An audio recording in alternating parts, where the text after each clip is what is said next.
Le Premier ministre. La parole est à Madame Géraldine Bannier. Monsieur le Président, mes chers collègues, ma question s'adresse au ministre de l'Agriculture.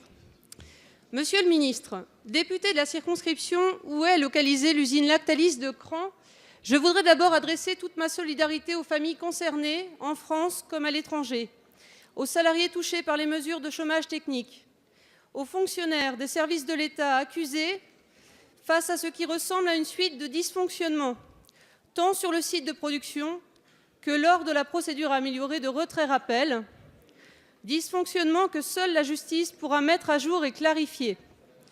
L'essentiel est d'abord que les nourrissons retrouvent la santé, que l'entreprise puisse à nouveau fonctionner dans un cadre de sécurité parfait et que les salariés puissent retrouver la sérénité. J'avais prévu de revenir sur l'historique lié à ce dossier, mais au vu des prises de parole qui ont déjà eu lieu et au vu des nombreux articles de la presse, je vais orienter ma question sur l'impact que pourrait avoir pour les producteurs laitiers en contrat avec Lactalis cette crise sanitaire. Le PDG de Lactalis s'est engagé à ce que la collecte soit assurée intégralement et maintenue, quelle que soit la durée de l'arrêt de production. Le site ne serait pas fermé. Lactalis s'engage également sur le prix du litre de lait payé aux producteurs. L'impact sur l'image du lait risque d'être importante. Nos producteurs viennent de traverser des années de crise très profonde et ont vu avec soulagement le retour du prix du lait à 330–340 € la tonne fin 2017. Ils attendent évidemment beaucoup des États généraux pour enfin une rémunération juste et valorisante de leur travail. On leur annoncerait, semble-t-il, un tarif à 320 € seulement la tonne pour janvier et février. Pouvez-vous, dès lors, Monsieur le ministre, à quelques jours d'une manifestation d'agriculteurs, confirmer les engagements pris par Lactalis et évoquer les mesures d'accompagnement que pourrait mettre en œuvre le gouvernement pour nos producteurs? Madame la députée. La parole est à Monsieur Stéphane Travert, ministre de l'Agriculture et de l'Alimentation.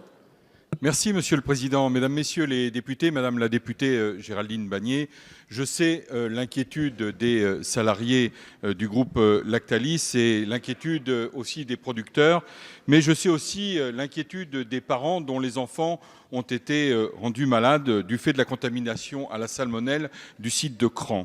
Vous craignez que cette affaire entache la réputation et la solidité économique d'une filière et en tant que ministre de l'Alimentation, je peux vous l'affirmer, la sécurité sanitaire est un préalable et une condition incontournable pour obtenir la confiance des consommateurs sur les produits mis sur le marché et pour ensuite assurer la performance globale d'une filière.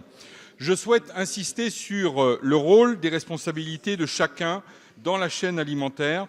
Comme dans toute chaîne, les maillons sont interdépendants et chacun a une responsabilité par rapport aux autres. Celle de mettre à disposition de ses clients un produit sain et complètement contrôlé avec les services de l'État et s'assurer de l'efficacité des systèmes de maîtrise des risques de chacun des acteurs.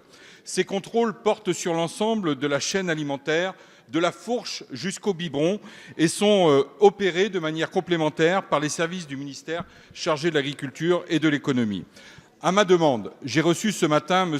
Emmanuel Beignet, le PDG de Lactalis, et je réunirai, après cette séance de questions au gouvernement, l'ensemble de la filière laitière pour faire un point de situation sur les actions à conduire et les premiers enseignements à tirer. S'agissant spécifiquement de l'usine de Cran, je me suis assuré auprès du PDG de Lactalis de la continuité de la collecte de lait et du maintien des salariés du groupe. Les enseignements à tirer s'inscrivent pleinement dans la feuille de route des États généraux de l'alimentation pour lequel je présenterai le projet de loi le 31 janvier prochain lors du Conseil des ministres. Merci.